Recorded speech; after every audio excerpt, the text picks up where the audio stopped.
गए। कितने बचे? जम के बोलो। 70 बचे। तुम्हारा बेटा 100 रुपए लेकर गया था, आया, तुमने उससे पूछा कि नहीं पूछा कितना का सामान लाया? मम्मी आई 10 रुपए का तो सरफ लाया, आई 10 रुपए का मैं बिस्कुट लाया, आई 10 रुपए का मैं साबुन लाया। तो 70 रुपए का है, ला दे।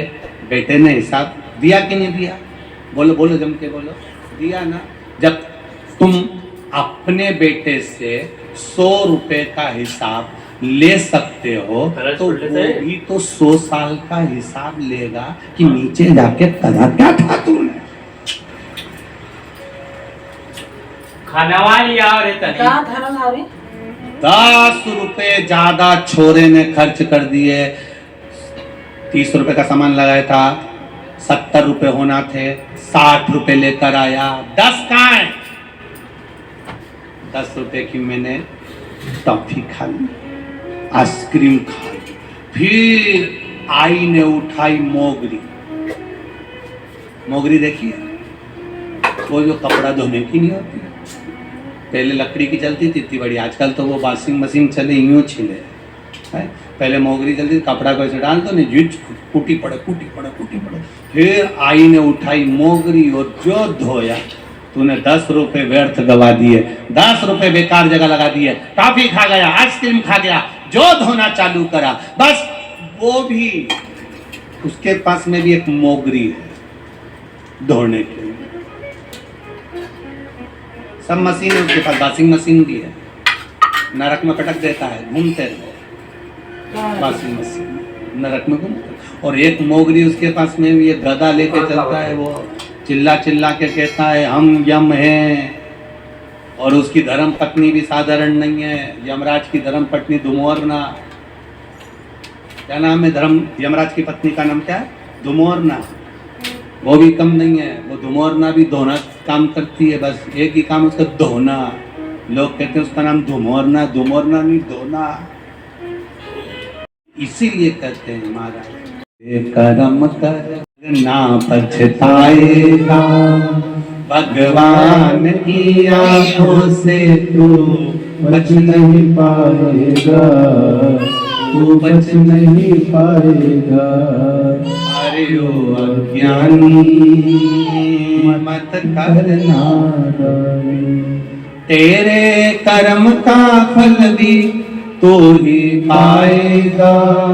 जैसा किया तूने तेरे आगे आएगा।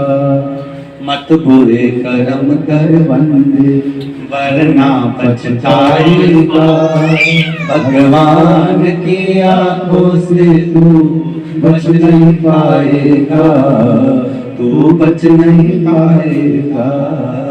अरे ओ अज्ञानी मत करना। अपने कर्म का भोग हमें अपनों को भोग, स्वयं को भोग, कोई दूसरा नहीं भोग। चावल खाने लगेगा। शिव तत्व की प्राप्ति। शिव महापुराण की कथा कर रही है, भगवान शंकर का संवाद कर रहा है। देवराज नामक का ब्राह्मण जिसने कभी शंकर के मंदिर नहीं गया, कभी देवालय नहीं गया, कभी भगवान की शरणागति में नहीं गया, और शिव की शरणागति में ना जाकर वो देवराज चोरी करना प्रारंभ कर दिया, धन चुराया, चोरी कर कर धन को लेकर पहुंच गया शिव मंदिर में। शरीर में ताप हो रहा था, मंदिर में जाकर मौन होकर बैठ गया। शरीर में ताप पड़ रहा है, बुखार आ रहा है, शरीर कष्ट बहुत, कष्ट बहुत। और जब शरीर में ताप पड़ा, शिव महापुराण की कथा चल रही थी शिव मंदिर के अंदर। ब्राह्मण देवता कथा करते करते कह रहे थे हर हर। जैसे ही कहा हर हर महादेव, देवराज को गुस्सा आ गया, क्योंकि मेरे शरीर में ताप पड़ रहा है, बुखार आ रहा है, और ये पंडित जी तो चिल्ला रहे हैं, बहुत तेज तेज चिल्ला रहे हैं। जब शरीर में कष्ट है तो फिर चिल्लाना क्यों? चिल्ला।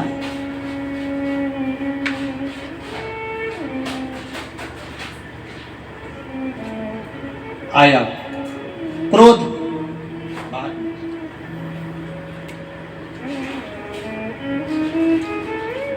विद्वान की, विद्वत्ता की सबसे बड़ी निशानी है। विद्वान की विद्वत्ता की सबसे बड़ी निशानी है क्रोध का परित्याग। आप बहुत विद्वान हो। भरत पाटिल, गांव कारंजा, तहसील बालापुर, जिला अकोला से हूं। कहीं बैठी हो तो हाथ हिलाइएगा। अगर कहीं बैठी हो तो हाथ हिलाइएगा। मेरा नाम कुमारी पूजा भरत पाटिल। कहीं बैठी हो तो हाथ हिलाइएगा। मैं पूजा भरत पाटिल, गांव कारंजा, तहसील बालापुर, जिला अकोला से आई। कहीं बैठी हो तो हाथ हिलाइए। नहीं दिख रहा? गुरुदेव बाबा के एक लोटा जल का मैं क्या वर्णन करूं। हमारे घर का हर सदस्य बाबा को जल चढ़ाता है। मेरी बहन दीपिका पाटिल, जिसका इंजीनियरिंग पूरा हो गया था, उसके बाद में नौकरी के लिए अप्लाई करती रही पर नौकरी नहीं लगी। बहुत टेंशन में आ गई। पढ़ाई अच्छी करने के बाद में, रिजल्ट अच्छा आने के बाद में भी नौकरी नहीं लगी। क्या करेंगे ले जाके जब शिव जी को जल चढ़ाते चढ़ाते तब उसने बैंक की कोचिंग करना प्रारंभ करा। सबके कहने पर शंकर जी के मंदिर में एक लोटा जल चढ़ाने जाती। विचार करा कि अब मैं करूं तो करूं क्या। बैंक की कोचिंग करते हुए बैंक का एग्जाम देने का प्रयास किया। जब एग्जाम का समय आया, एक बेलपत्र की पत्ती पर शहद लगाकर शिव जी को समर्पित करना और बाबा को चढ़ाकर बाबा से कहकर नौकरी के लिए अप्लाई करना। बाबा की कृपा देखिए गुरुजी, इंजीनियरिंग क्लियर करने के बाद भी जब नौकरी नहीं लगी, शिवजी पर भरोसा कर कर एक बेलपत्री और शहद का क्या वर्णन करूं। बाबा की कृपा से 30 अप्रैल 2023 को बाबा ने कृपा कर दी और गवर्नमेंट जॉब बैंक में मैनेजर की पोस्ट पर लगा दी। मैं बाबा को यहाँ प्रणाम करने के लिए। ये शिव तत्व योग घड़ी। तेरी कृपा बिना न हिले एक भी अणु, लेते हैं श्वास तेरी कृपा से तनो तनो। एक पत्र और देखिए। पत्र सभी सुंदर हैं।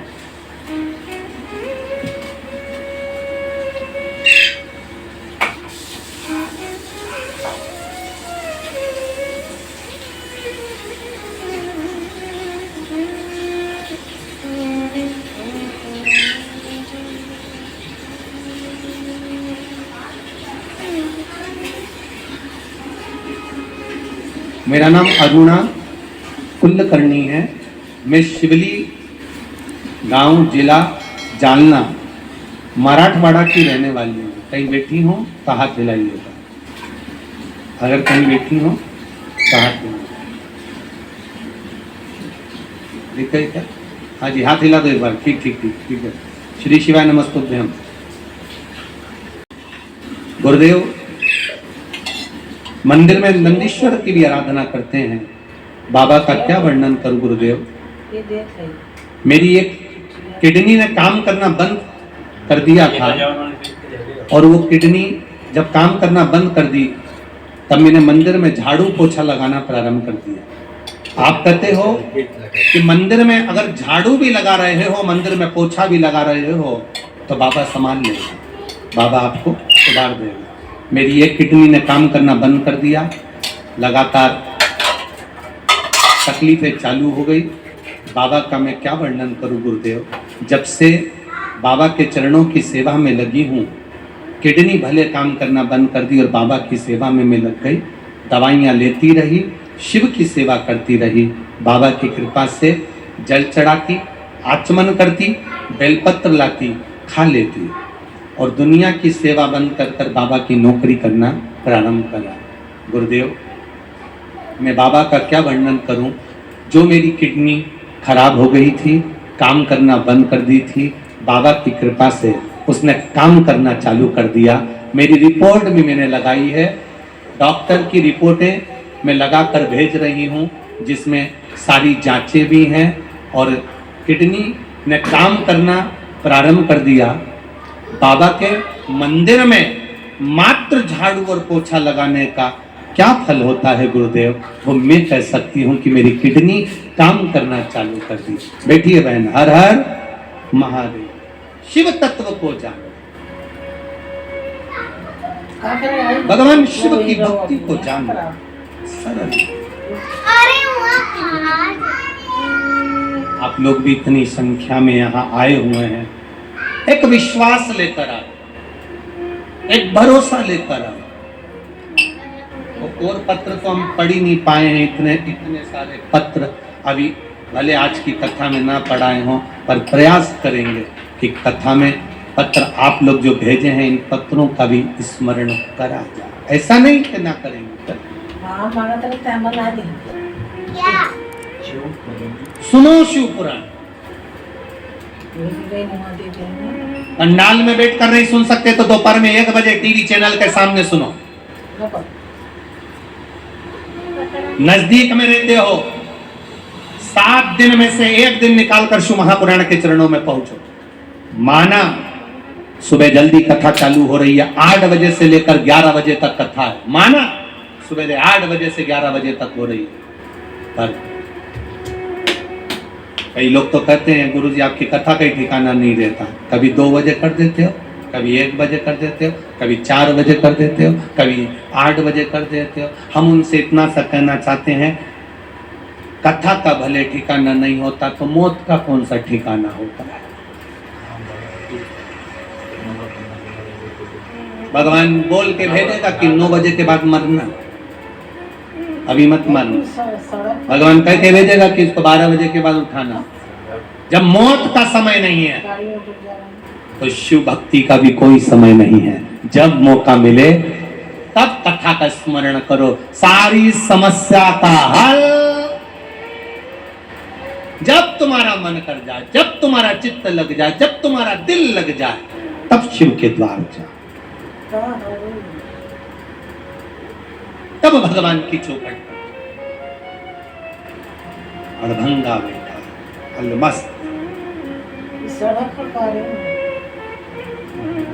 एक बात कहेंगे, लोग कहते हैं गुरुजी पंढरपुर में हरि विठल जी विराज रहे हैं, पंढरपुर में हरि विठल। और मेरा विश्वास कहता है पंढरपुर में केवल अकेला हरि विठल नहीं, हरि और हर दोनों पंढरपुर में विराज रहे हैं। साधारण नहीं है। एक बार मन तो बहुत है, बाबा की अगर कृपा होगी ना तो आप लोगों को सूचना जरूर देंगे जल्दी से जल्दी। एक तो क्या है, पंढरपुर डायरेक्ट हमारे इधर से ट्रेन नहीं चलती, नहीं तो एक कथा तो पंढरपुर में हम कब का कर देते बाबा की कृपा से। और प्रयास करेंगे, हम भी प्रयास बिटले सेवा समिति से कहेंगे कि समिति प्रयास करे, जैसे उज्जैन में संप्रदाय के शिव संप्रदाय के सब मिलकर हरि विठ्ठल पांडुरंगा करते करते श्री शिवाय नमस्तुभ्यं का स्मरण हो, प्रयास करेंगे। और जैसे जैसे यहाँ दुबे जी ने भंडारा चला रहे हैं, कोई कहीं भंडारा चला रहा है, कोई पानी की बोतल बांट रहा है, ऐसा पंढरपुर में भी एक बार ऐसा बाबा के चरणों में ऐसा योग बने कि कथा तक तो बाबा संभाल ले और भोजन भंडारा हरि विठल खुद संभाल लेगा, तो फिर तो हो गई कथा। मोहल्ले में बेलपत्री का पेड़ लगा है, हाथ उठाओ जरा, लगा है सबके, रखो हाथ नीचे। एक बात बहुत अच्छे से ध्यान करना,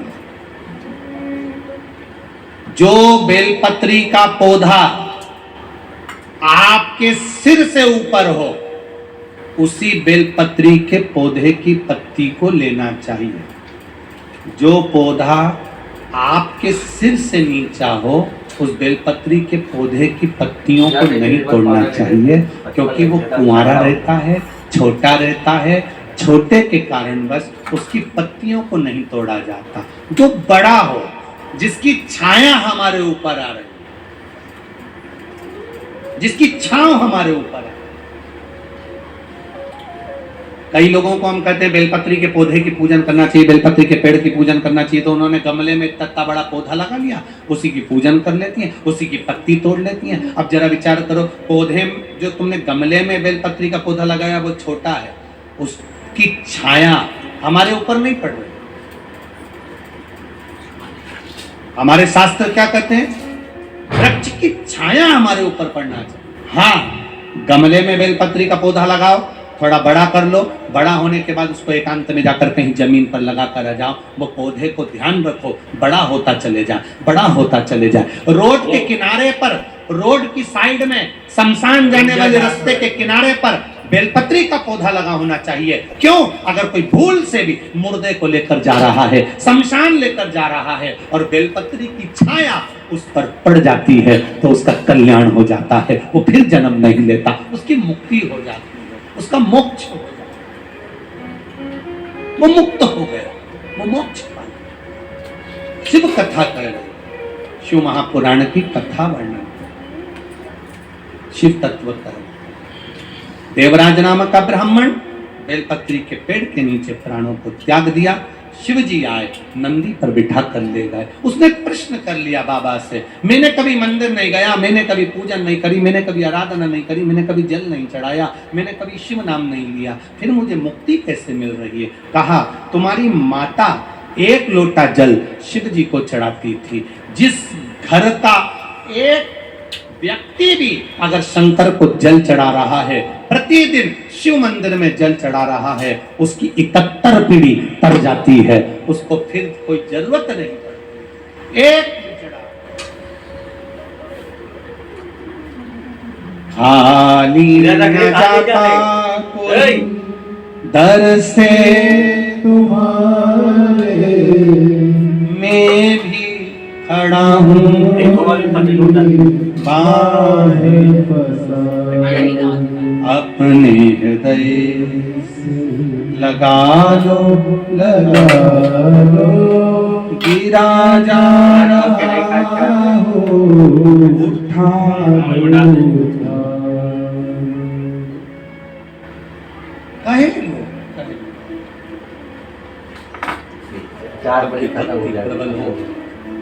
देवराज देव युग को प्राप्त हुआ। बिंदुक नाम का ब्राह्मण चोरी का धन लेकर पानी में गिर गया। सर्प के डसे से, पानी में डूबकर मरे से, स्त्री के हाथ से मरे से, जो मर जाता है उसको कभी वैकुंठ धाम नहीं मिलता, प्रेत की योनि पाकर वो भटकता रहता। कई लड़के होन, कई नवयुवक छोरे होन, बेटा होन, ऐसे हैं, मेरे को उसने धोखा दे दिया, वो लड़की के चक्कर में उसके स्मरण में प्राणों को त्याग दिया। अब उसको इतना भान नहीं हुआ कि तू मर तो गया, ना तो तू वैकुंठ गया, ना तू नरक गया, प्रेत योनि में पड़ा और भटक रहा।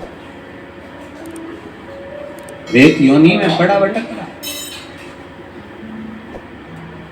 पानी में डूबकर कोई मर गया, स्त्री के हाथ से कोई मर गया, पानी में डूबकर कोई मर गया, नारी के चक्कर में मर गया। मरा था परीक्षित, राजा परीक्षित की कथा कहती है, सर्प के डसे से मरा पर भक्ति का बल प्रबल था। पानी में डूबकर बिंदुक मरा, प्रेत योनि में पड़ गया। चंचुला देवी ने हाथ जोड़ निवेदन करा, मेरे पति को मुक्ति कैसे मिलेगी? प्रेत योनि में पड़ा है। काशी गई, शिव की आराधना करते करते अपने प्राणों को त्याग दिया। पार्वती जी की सहेली बन गई, मौन रही। पूछ लिया माता ने, तुम क्यों मौन? कहा, पति प्रेत योनि में पड़ा। घर का एक भी व्यक्ति अगर दुखी होता है तो घर में रहने वाला व्यक्ति भी दुखी है। उसकी मुक्ति का कोई यत्न किया जाए। तुम रुका जी से जाकर प्रार्थना करी और प्रार्थना करने का फल ये हुआ कि शिव महापुराण की कथा श्रवण करने का सौभाग्य मिला। स्वयं भगवान शंकर ईश्वर जी बने, पार्वती जी गोरा जी बनी, गणा और गौर बनकर, ईश्वर और गोरा बनकर शिव महापुराण की कथा को सुनने के लिए तुम रुका जी। ईश्वर जी गोरा जी पधारे, एक बार जोरदार ताली बजाएं ईश्वर जी और गोरा जी के लिए। यजमान परिवार आकर ईश्वर जी और गोरा जी का पूजन करेंगे। भाव भक्ति के साथ में, आनंद के साथ में शिव तत्व की कथा को श्रवण करने का सौभाग्य मिला है। आज पूर्णिमा का दिन, बैसाखी, बड़े आनंद के साथ आप सभी को, श्रोताओं को बहुत बहुत साधुवाद है। जो लोग पानी पिला रहे हैं, दान कर रहे हैं, धर्म कर रहे हैं, पुण्य कर रहे हैं, उनको बहुत बहुत साधुवादता है। और कथा का समय सुबह 8 बजे से 11 बजे तक आकोला नगर में रहेगा। टीवी पर कथा का समय 1 बजे से 4 बजे तक रहेगा। 1 से 4 बजे तक रहेगा। बड़े भाव भक्ति से आप कथा का तत्व ग्रहण करें। 7 दिन की शिव पुराण को अपने जीवन में उतारें, अपने जीवन को सार्थक करें और धन्य बनावें। सब आनंद के साथ में थोड़ी सूचना आशीष जी देंगे। हर हर महा, दोनों हाथ उठाकर एक बार जोरदार तरीके से हर हर महा।